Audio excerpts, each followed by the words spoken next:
Dr. Sean Stephenson was predicted to not survive at birth because of a rare bone disorder that stunted his growth and caused his bones to be extremely fragile. Despite the odds, Sean persevered, and his drive took him all the way to the White House, where he worked as a young man. He went on to college and eventually earned his doctorate. The Biography Channel produced an hour-long feature on his life called The 3-Foot Giant. His journey has inspired millions of people around the world. Count among his fans Sir Richard Branson, President Bill Clinton, and His Holiness the 14th Dalai Lama. Sean has appeared on everything from Oprah to Jimmy Kimmel, in addition to online videos with tens of millions of views. Over the past 22 years, Sean's powerful message has been heard at live events in nearly all 50 states and in 15 countries around the world. His latest book, Get Off Your Butt, has been translated into 10 different languages. Ladies and gentlemen, please welcome Dr. Sean Stephenson.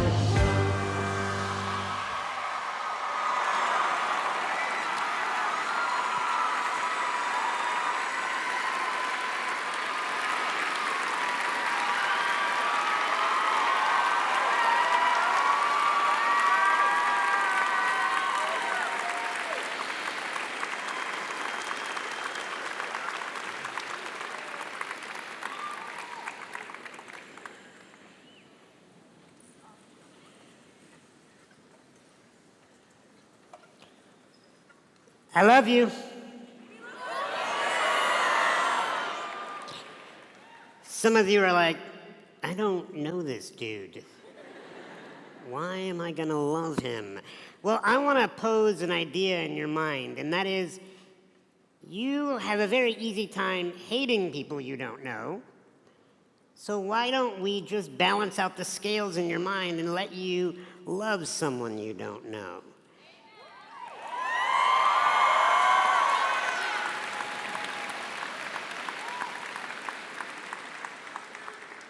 You are the future, and you make me feel so excited to join you in the future. This room is filled with such bright energy, such incredible human beings, but I need to equip you with people that are not going to love on you like I'm going to. Because there are people in your life, and maybe you face them, that are not going to be your number one fan. Raise your hand if you've ever encountered a hater. Oh yeah, right? I'm gonna tell you who could ultimately end up being a hater to you. And that's the generations that came before you. They'll say things like, "Ow, the millennials, they're always on their phone. Ah." Last time I checked, they're on their phone reading and learning and watching about the world. So I'm gonna go on record here and say your generation is the most well-informed generation ever in history.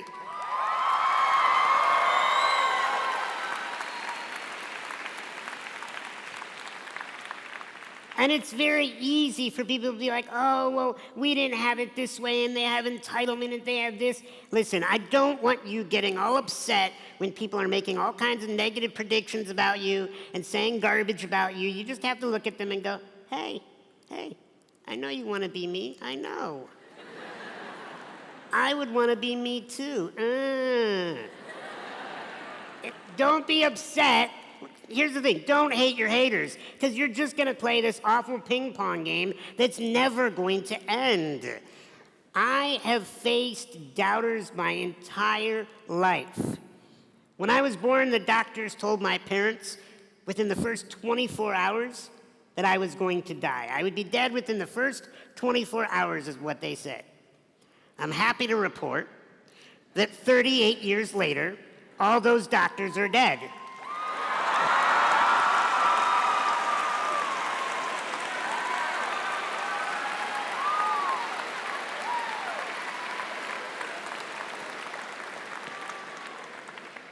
That goes over really well everywhere but at hospitals. Doctors are like, hey, what? Did he I'm not comfortable with this joke anymore. But listen, I have faced the doubters, I have faced the haters, and you cannot let other people's opinions about you have any impact on your own opinion. Because you're going to face a lot of external foes. You're going to face a lot of adversaries outside of you. They're going to tell you that it's not possible, that you can't have that. Nobody in your family ever did that. You're not tall enough, you're not pretty enough, you're not smart enough, you are not resourceful enough, it's not going to be in your generation's time. You're going to be thrown all those different predictions. But I want you to remember this. Never believe a prediction that doesn't empower you.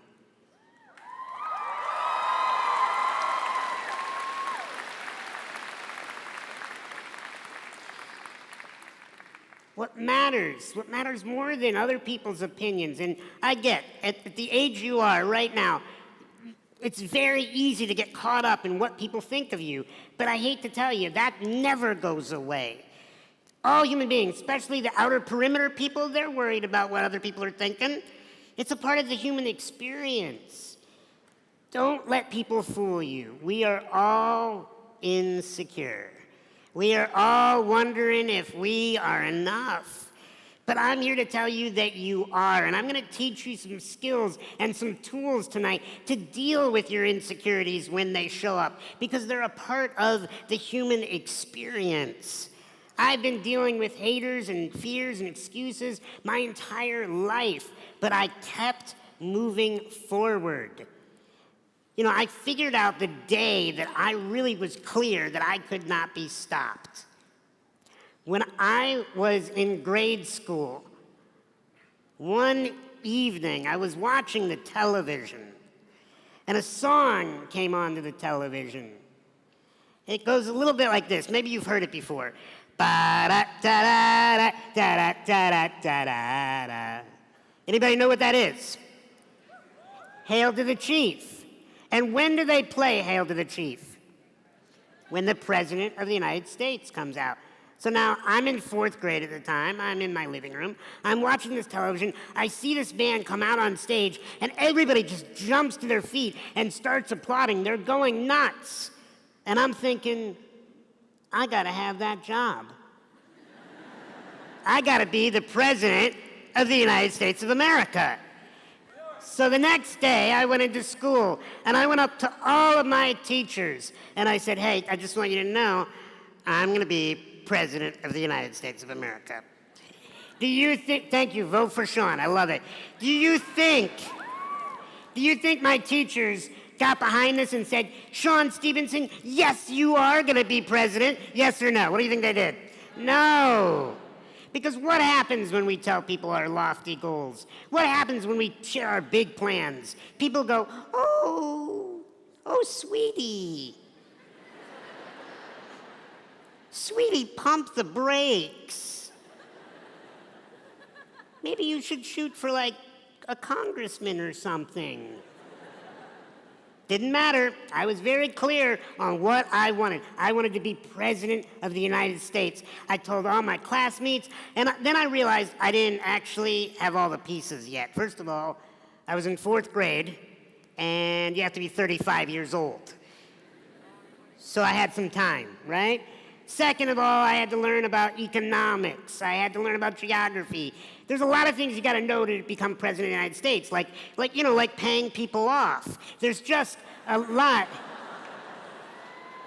There's a lot you got to know to become president of the United States. But I didn't care. I was very clear on my mission. The years started going by.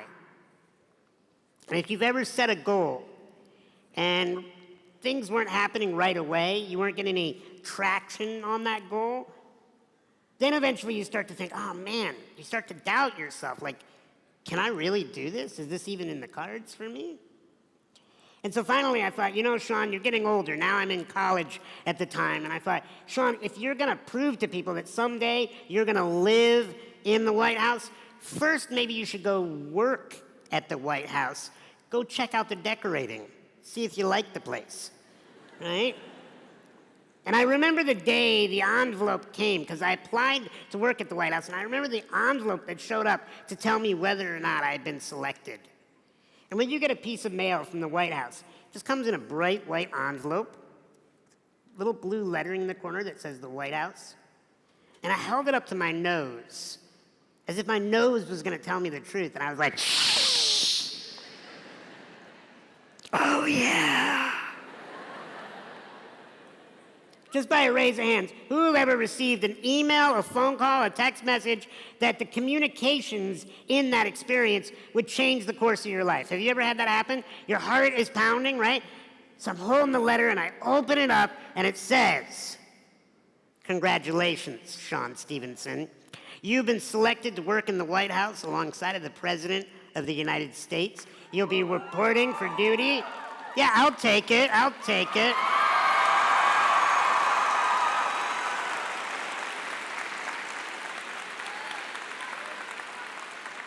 You will be reporting for duty in 3 months. We look forward to seeing you. Now, at the time, I was a single man. What do you think I did with that letter? I went up to all my college classmate females and I was like, hey, what are you doing this summer? Are you doing this? Bam! Showed them the letter. I was strutting around with that letter like, hey, look at this, right? And it was so exciting because when you have a vision in your mind of what you want for your life and you start to get a little closer, it gets exciting. And I remember my first day on the job at the White House, and I was so excited. I mean, I was literally going up and down the halls of one of the most powerful places in the world, and I was thinking about all the legislation that had been signed, all the civil rights movements that had been discussed, all the major emergencies around the planet that had all taken place and been dealt with in that White House.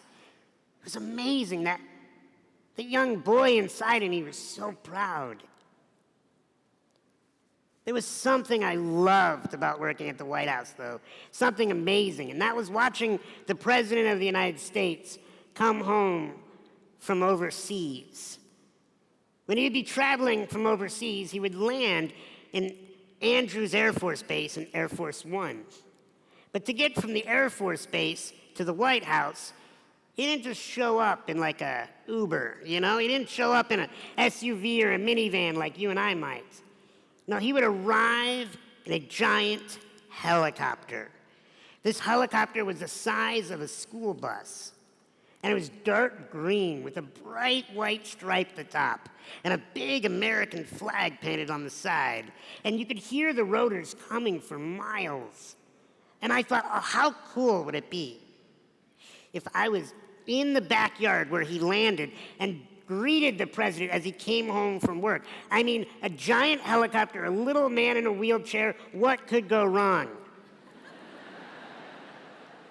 Don't get ahead of me. So there I am. I'm looking at my schedule one afternoon, and I get to that moment where I realize it's time. And I need to be outside because I could hear off into the distance the helicopter. And I am so excited. But I need to look like I'm officially there on business. I wasn't there on official business, right? So I had to make it look like that. So I put on my busy face. You guys know what your busy face is? It looks like a mixture of you're constipated, but you also have diarrhea. Like,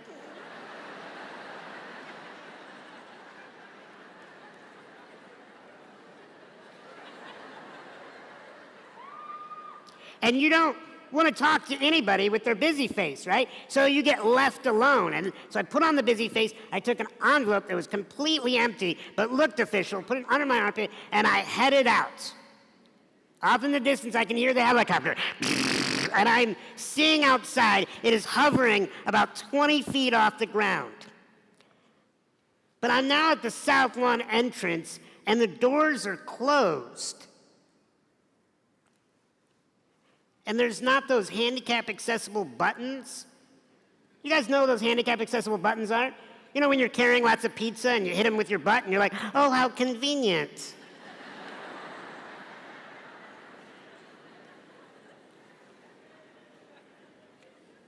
They're not Oh, and if I could digress for a moment, you know the larger stall in the bathroom? I know who you are. So I'm looking at these doors. The doors are closed, and they're not the handicap accessible buttons anywhere around. And so I have this like young boy inside of me, like so excited, wanting to get outside. And I'm thinking, Sean, you are in college now.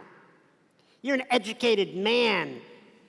Do you remember something in science called physics? A little thing called momentum. If I got enough running room, I could get up to 88 miles per hour and bust through those doors. So I now have to psych myself up. Have you ever had to like psych yourself into something crazy, right? So I'm hitting myself. I'm like, you got nothing, son, right? And I am screaming at these doors like they are linebackers and I am a running back. I'm like, you got nothing, nothing. And I take off, right? Woo, woo, woo. And then bam, the doors fly open. But then, I didn't expect what happened next. I got hit with a giant wall of wind that threw me back into the White House. And I was like, oh, no, no. And now I am huffing, and I am huffing, and I am pushing, and I finally get outside.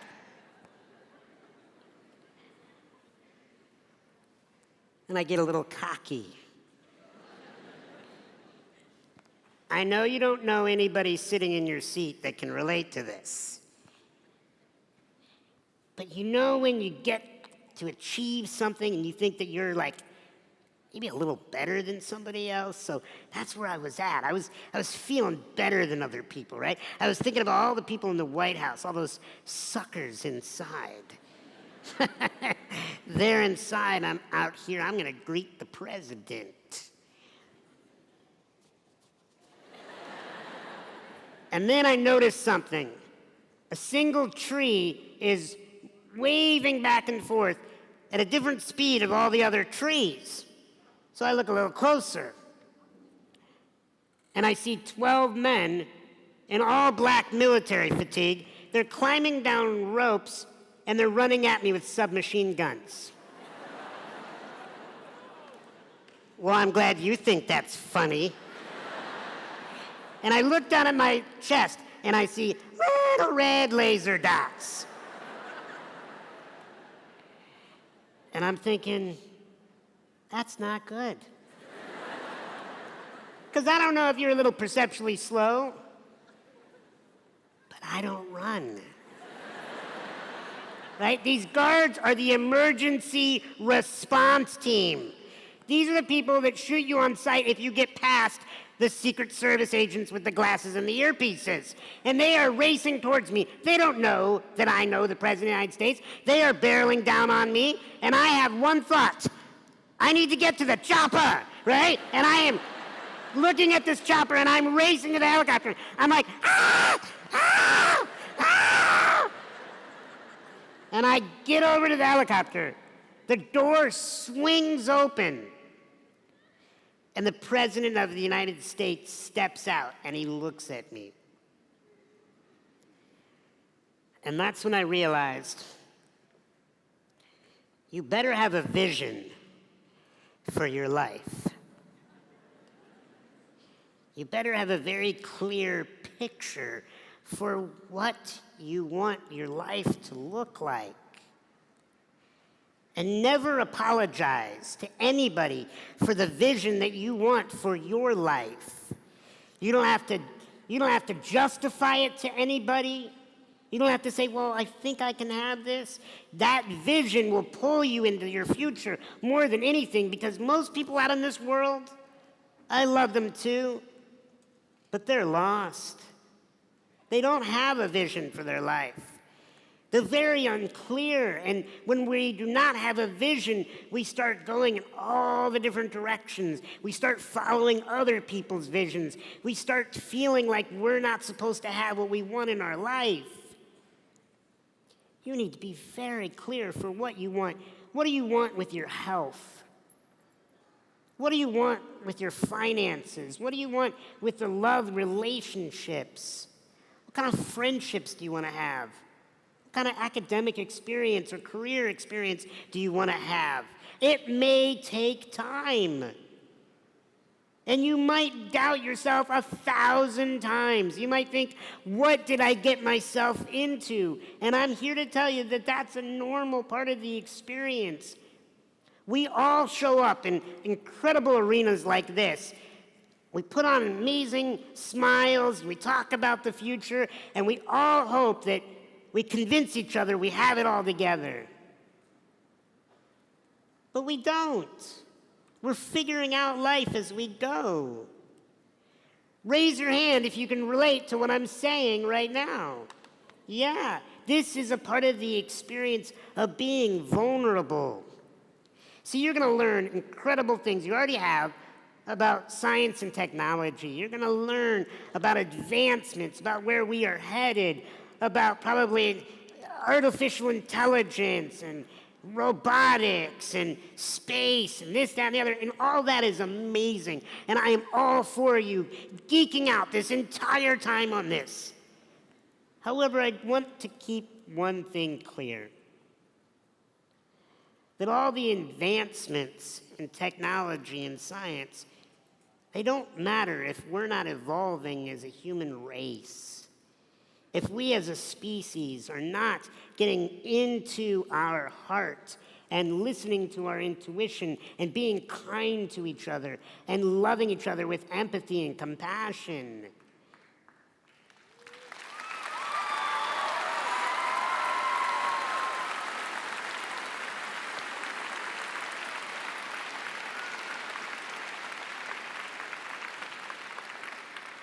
And most of your time here, you're going to learn a ton of stuff about how we're going to continue to communicate as a human race. And communication is important. I want you to write this down. Communication is an exchange of information. We need to exchange information. We need to exchange information about our cars and our homes and our health and our safety and our food supplies, and our borders, and this, that, and the other. It's important to exchange information. But I'm not here tonight to talk to you about communication. I'm here tonight to talk to you about connection. And connection is an exchange of emotion. We must be exchanging emotion, and we must be learning how to manage our own emotions. Because your emotions are powerful. They are either running your life or they are allowing you to run your life the way you want. If you know how to control your emotions, if you know how to influence other people's emotions, you will do great things. You will make great money. You will have incredible friendships. You will create movements on this planet. You will heal major wounds that we are all dealing with. But we have to exchange emotion. And I'm going to prove to you that it doesn't matter what audience I'm speaking to, we all have emotions. So let's do this now. Raise your hand if you've ever been happy. You don't have to be happy right now. Okay? Raise your hand if you think you're sad, if you've ever been sad. Okay? And raise your hand if you think you're sexy.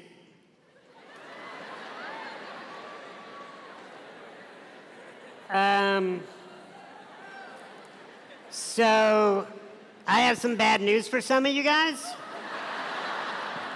And the bad news is, I caught some of you looking around for approval on that one.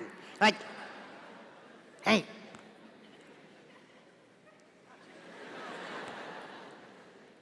Am I sexy? We shouldn't be looking around for approval on that. You should know that you're sexy. Let me tell you how to be sexy.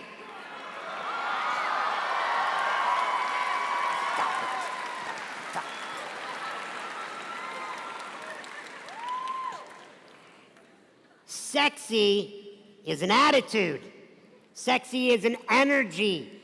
Sexy is how you show up to the party.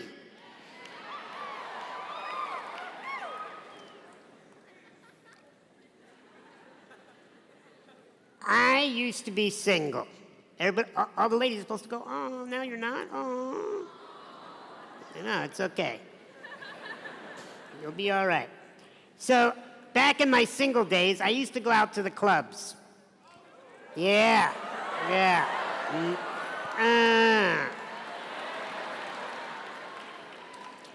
I used to go out to the clubs, and I would have incredible dance circles, concentric circles around me of the ladies. And I'd be like, what? Yeah, And it was crazy. It was pandemonium, right? Guys would be sitting in the corner like, what's going on here? That's my girlfriend. What? And I'd be having all this fun, right? And one day, one of my buddies comes up to me, feeling very insecure, and he says, time out, Sean. I figured out why all these ladies want to dance with you. And I said, oh, do tell. He said, Sean, they feel sorry for you. And I was all like, come at me, bro. And I was like, oh, okay, so they feel sorry for me. He's like, yeah, I think that women, when they're really young, when they're young ladies, they're taught to be nice and to be sweet to the little guy in the wheelchair, and they feel sorry for you, and that's why they're giving you attention. And I said, oh, okay, all right, so we're gonna do a little science experiment tonight at the club. And he said, okay, what are you gonna do? And I said, tonight at the club, I'm not going to act like Sean Stephenson. I'm gonna act like a 3-foot-tall man in a wheelchair, and let's see what happens. And he said, okay. So now I'm heading back out on the dance floor, and I'm like, oh my God, how does a 3-foot-tall man in a wheelchair act? I haven't thought this one through. And so I get out on the dance floor, and I'm thinking, well, if you're 3 feet tall and in a wheelchair and that defines who you are, then you probably are afraid of your own shadow, and you probably bring your energy in a little bit. And you probably don't make eye contact much. And now I'm on the dance floor, and I'm like, no, okay, call me, no. And the women are just walking around me as if I'm furniture. And nothing is happening when I'm acting like I'm a 3-foot-tall man in a wheelchair. And my buddy comes running up to me, and he's like, Sean, I get it. I say, what do you get? He said, it's not your appearance, and they're not feeling sorry for you. It's your attitude. It's because you bring the party.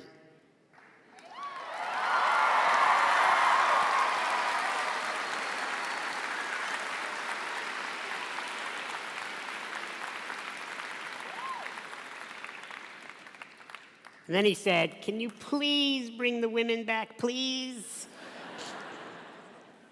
And I'm here to tell you, you need to bring the party. When you want more confidence, there's a simple formula you need to follow. Write it down. You're going to thank me on this one. Confidence is a byproduct. Look at me, I'm all scientific sounding. Confidence is a byproduct of taking acts of courage. Confidence is developed by taking huge acts of courage. And it doesn't even matter what happens when you take an act of courage, when you do things that scare you, but you know they are good for you, they are good for the planet. No matter how they end, you will be more confident. So while you are here, I'm going to ask you, take acts of courage. Go up to people that you normally would be like, I I wouldn't talk to them. No, go up and talk to people. Get out of your shell. Don't even have a shell here. Be so courageous. Because it's gonna take courage to move this planet forward. So I want to take an act of courage with you tonight. I'm going to do something tonight I've never done with a live audience. Are you guys ready? This is completely a full stadium participation needed or Sean looks really bad experience, okay?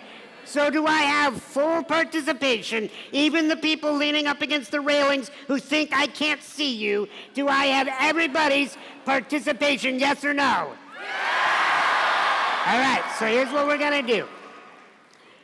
We are gonna do an audio wave. Now here's how this works.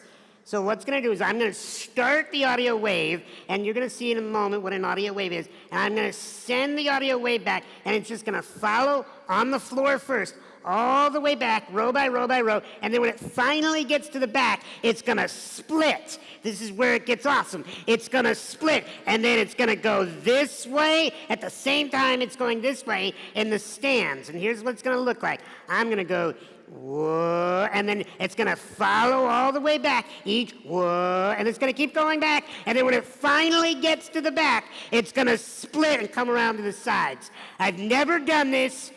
I had a dream about this last night, and it was epic, okay? This is about science and audio, okay? So here we're gonna do, I'm gonna start it off. First of all, do you guys all understand your assignments? It's gonna start with me, it's gonna go all the way back on the floor, then it's gonna split when it hits the back, and then it's gonna come out down the sides. You guys ready? Whoa.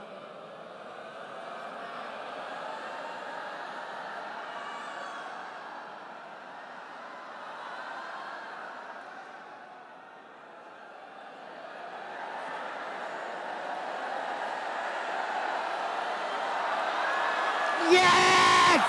Yes! Yes! Yes! Woo!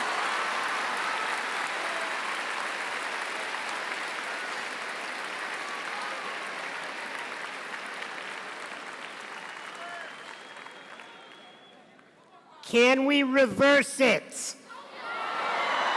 Flip it and reverse it. Can we reverse it? All right, so I'm gonna come back here. This is all you're gonna remember from the conference. You're gonna go home and you'll be like, yeah, Nobel laureates, blah, blah, blah, but this little dude. So here we go. So we're gonna start on the sides. It's gonna wrap around and then it's gonna come forward. Here we go. Ready, guys? Whoa.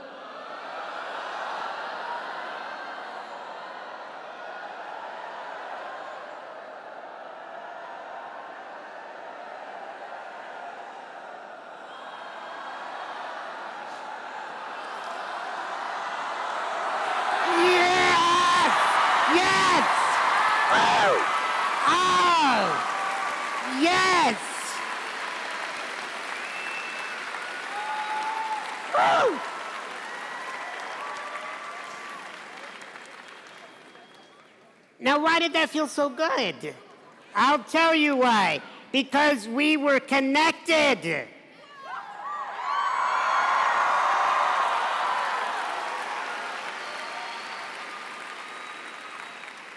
If you're a good audience in 27 minutes and 17 seconds, we'll do that one more time, okay? But why did I do that? Because I wanted to show you that when you show up in life, you can either be like, hi, I have acne and I have some weight issues and I don't like my mom and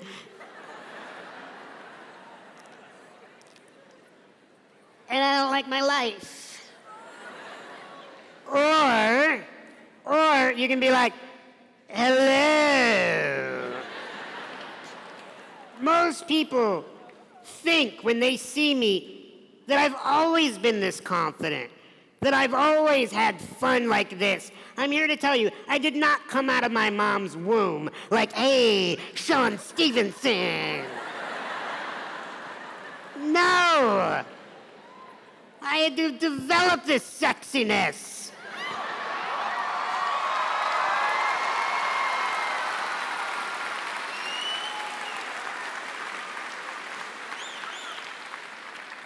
And it took acts of courage. Look, I didn't know that that audio wave would work. You guys could have, like, really botched that up. And then Richard could have been like, Sean, why did you do that? And I'd be like, because I had a dream and it was epic. Sorry, right? But no, I took an act of courage. How many people, by a raise of hands, are glad that I took an act of courage on that one? Right?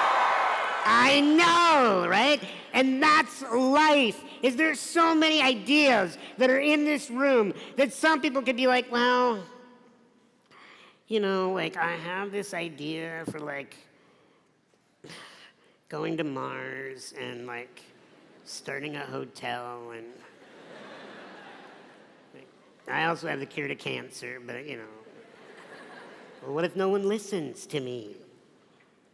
You cannot be worried for one more minute in your life about, well, are people gonna like me? Some will, some won't.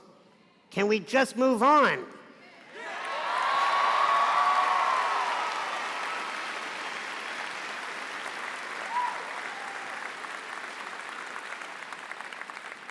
There are people that are not gonna like you for wanting to make the world a better place. Those are the weird ones, but we need to love them too. They're like, look at these people going to a conference on science and technology. I think science sucks.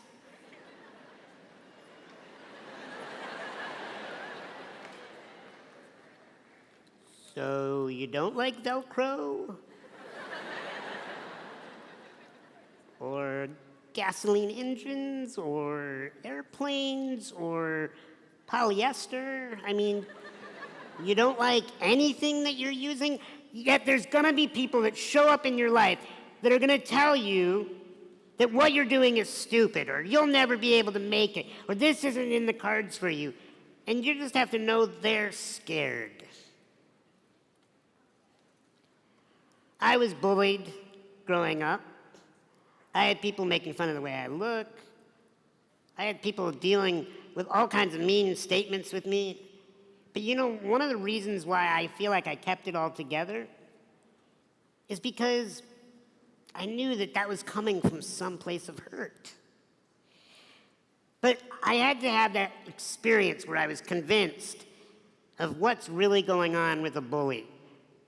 And that experience that convinced me of what's really going on with the bully, I was in college and I was taking a child psychology course. And while taking this child psychology course, I would leave my campus, I would drive to a local school, and I would work with these kids in a before and after school program. There was probably about 30 of them, and I had them in a gymnasium, and they were semicircle at half court with me. And I would teach them valuable lessons about loving yourself, about being good to your neighbor. And as I was sharing this information that I thought was so valuable to them, out of nowhere, something comes flying at my head and hits me square on the temple. It was a shoe. And I start looking around the room for a shoeless child. Now, I'm just curious, if there was no legal ramifications against you, how many people in this stadium, by a raise of hands, if someone threw a shoe at you, you would probably throw it back? Good to know that the future is very violent. Finally, I'm looking around, I see one child, and he is laughing hysterically. He's got one shoe on, one shoe off. He's laughing hysterically. I call him Shoeless Joe. Now, let me ask you, do you think the other 29 students in the gymnasium sat there quietly and thought, oh, Sean, that poor child has lost his way? And I shall sit here quietly as you appropriately discipline him. Do you think that's what the kids did, yes or no?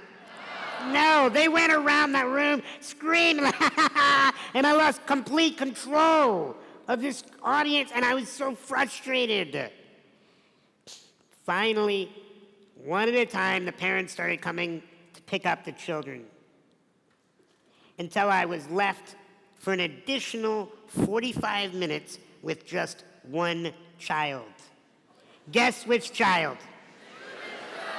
I'm pretty sure it was Satan, okay? And I'm thinking out of all the kids they could leave me with, right? So then finally, this elderly lady comes waddling in the back door. And she says, "It's time to go." He says, "See you later, Sean."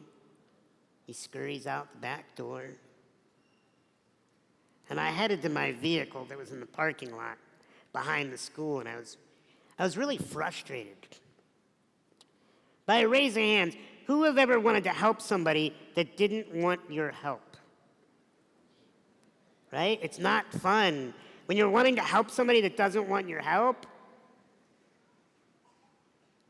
And right before I got to my vehicle, I heard a voice come from behind me. "Sean, wait up." It was the principal of the elementary school. Principal walks up to me. "Sean, how's your child psychology project? How are the children?" I said, "Oh, they're all a bunch of angels." Except for this one child. The principal said, "Oh, I know who you're talking about. There's something you need to know about that child." And I said, "No. I don't need to know anything about that child." Principal said, "Sean, what you don't know is just about 2 years ago, that child's father killed that child's mother. And that father is now in prison for life.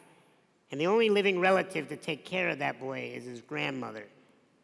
And she had to pick up 2 side jobs just to financially take care of the 2 of them. And when he comes to school for lunch, he's lucky if he gets packed with a soda or a candy bar. And when he's at home, the babysitter is usually just the television. And I just thought you should know that. By a raise of hands, who wants to throw the shoe back? Nobody. Why? Where'd my angry mob go? Oh, is it because you got another piece to the puzzle? Isn't it amazing how much we quickly throw the shoe back at people? We think, how dare you make my life difficult? Who do you think you are? Why do you say that? Why do you do that? Why can't you just act right? Look, I'm not going to be here today to tell you that I know what you're going through in your life just because I was your age once. I'm only an expert on one thing, and that's how to be me. And I do it well.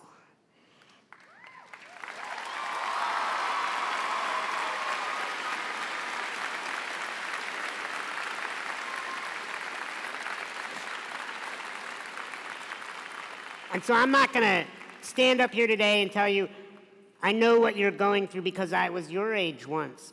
I didn't grow up in your body. I don't have your past set of experiences. I wasn't raised by your parents. More than likely, I didn't grow up in your neighborhood. I have no clue what you're going through. But I know we share something in common, and that's we have emotions. And as we're going to move forward with science and technology on this planet, we have to remember that it's not just about advancing the communication devices and advancing the scientific experiments, but it's also about advancing humanity through the exchange of emotion. When you are being bullied, when you are dealing with discrimination, if you're ever going through an experience where you feel like your sexual orientation, your skin color, your gender, your size, your ability or disability is holding you back, and you get angry at, like, why does the world have to be so mean? Why can't we all love each other? Well, it's got to start with you. And it's got to start with me.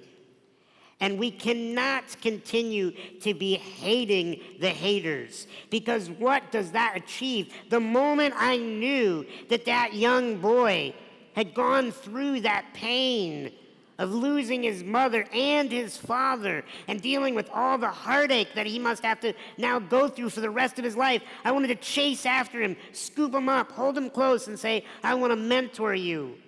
It doesn't mean that his actions were that I condoned them. It just meant that I understood where he was coming from. And every human being does everything for a reason. And it is our job as leaders to figure out what is driving each of us. Getting to know people, asking people questions, becoming friends, being friendly and open and caring, and taking acts of courage to get beyond the appearance of each of us. It's so easy to be a prisoner of our own eyes, thinking because we know what somebody looks like that we know what they're going through. I'm even going to tell this to the parents in the room. You think you know what your children are going through because you're watching them grow up? You don't have a clue.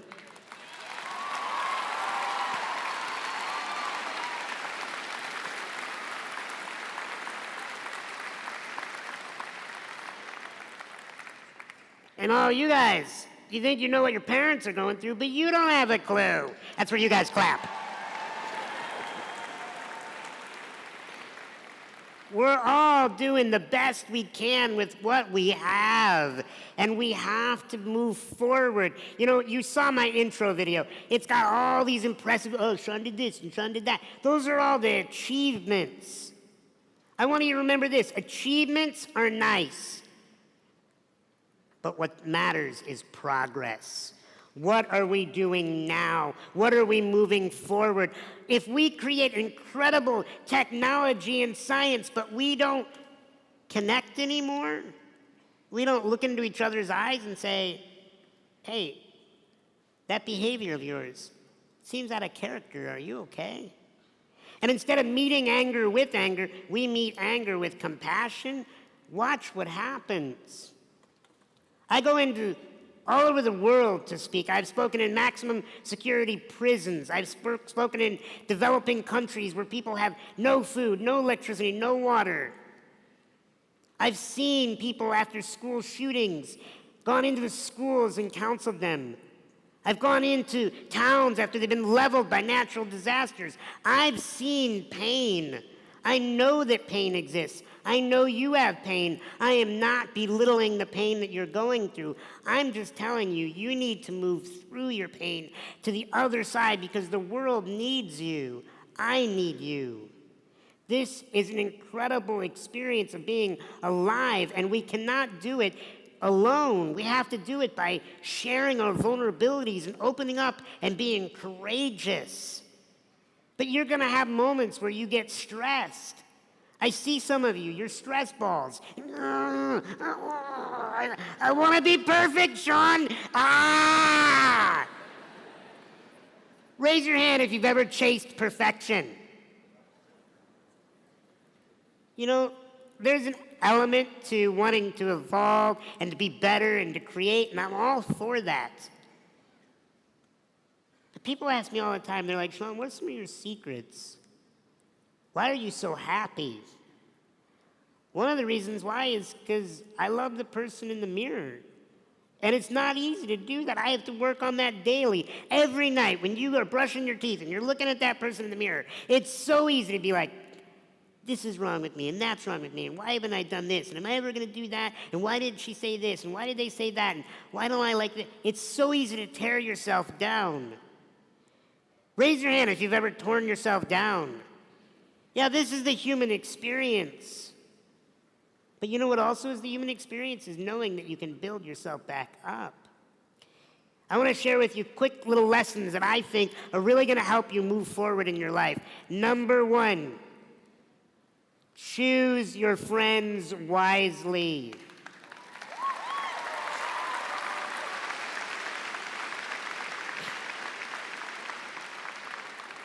Studies have shown that you think your parents have an influence on you, your culture has an influence on you, your age has an influence on you. Those all have some marginal influence. But the biggest influence on you is who you choose as your friends. And your friends have to be people that empower you, lift you up, that say the same things to your face as they say behind your back, and they are empowering things. Sometimes you have to just live with just one friend. You can't have millions of friends. Sometimes just one amazing friend is all you need. But if you have 100 people tearing you down, that's not going to help you at all. You have to surround yourself with people that empower you. The second thing that I want you to make sure that you're doing is that you're taking great care of yourself.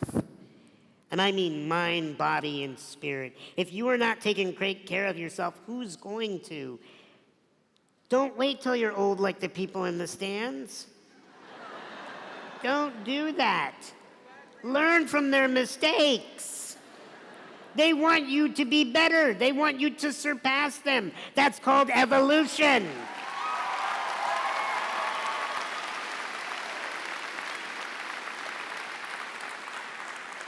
But I'm going to tell you that our job for our parents is to teach them what's possible, to show them the next level of growth in thinking and perception and being able to open our hearts. I love your generation because I have created videos online that have reached hundreds of millions of people now. And I would say the majority of them are your age because you're sitting there, you got that phone out, and you're like, what's going on in Africa?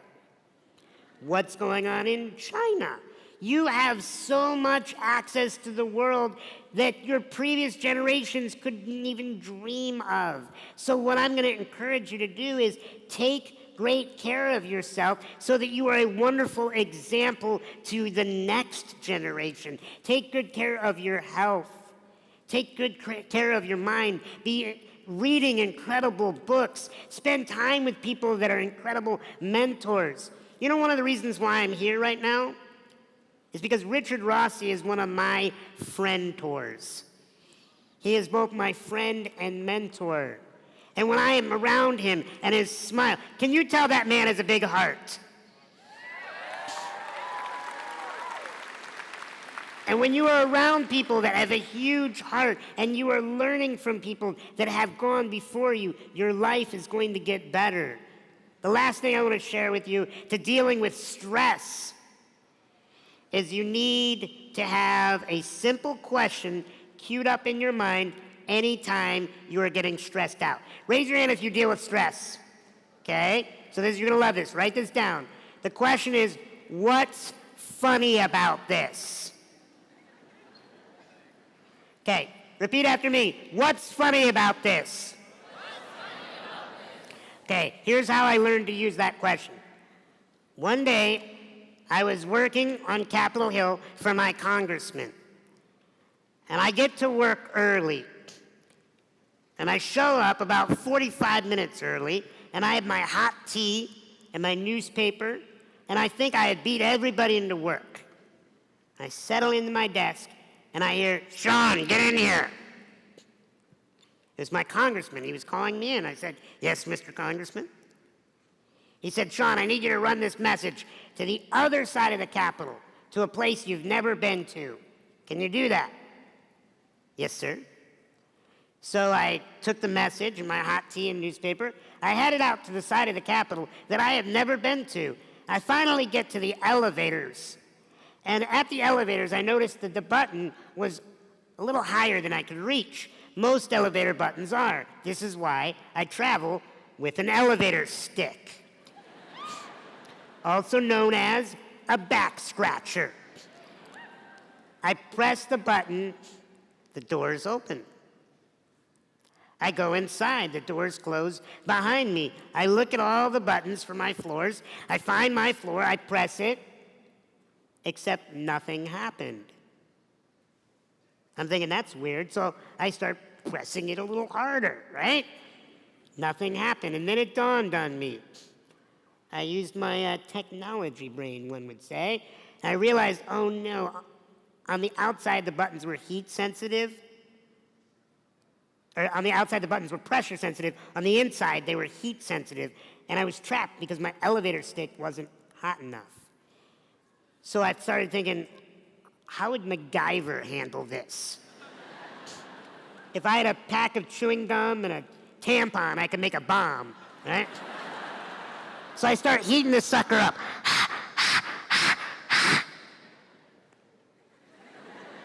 Nothing. So then I thought, okay, all right. You guys remember the older generation, the thermometers, you put them under your armpits, right? And now I'm heating up this elevator stick, get my juices on it, right? Nothing. Okay, so now I'm starting to get a little frustrated. And I started throwing a little bit of an adult temper tantrum, you know? You guys know what an adult temper tantrum is? It's a temper tantrum adults throw, okay? So I can't believe they're trapping people with disabilities in here. And then I have an idea, but I'm a little embarrassed to share it. Can I be really vulnerable with you guys? Okay, so here's what I did. I thought, you know what, Sean? You're about 55 pounds. What if you sat on your elevator stick and you started grinding? So now I am grinding on my elevator stick. I'm like, who's your daddy? No. So and then I press the button. What do you think happened? Nothing. So what question did I ask myself? The answer, nothing. Nothing was funny about this. And then as I'm grinding on this elevator stick, I look up and I see a little camera.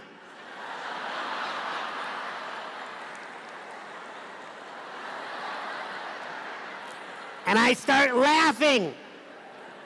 And I start thinking about all the security guards that were probably watching, like, oh, the humanity. Let's get this on YouTube. Snapchat. Okay, so, right? And I start laughing. And that's when I realized, you gotta laugh. You gotta ask yourself, what's funny about this? Because eventually, 45 minutes later, somebody called the elevator on the outside, and I was able to deliver the message. But I stayed calm in the moment.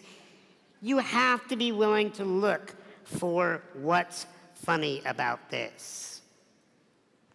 So there I am, south lawn of the White House. The helicopter is landing. The presidential door on the helicopter swings open, and the President of the United States steps out, and he looks at me, and he says, Sean, good to see you, buddy. He said, Sean, would you like me to push you into the White House today? Oh, Mr. President, that would be an honor. Now, what I didn't tell all of you is that the whole time I was on the South Lawn, I could see my boss in the upper window of the White House banging on the window going, John, no! I said, Mr. President, that's my boss. He went, oh, hey, buddy. And now the President of the United States is pushing me back toward the White House. And the South Lawn doors, as if by magic, swing open, and I hear, ba-da-da-da-da-da-da-da-da.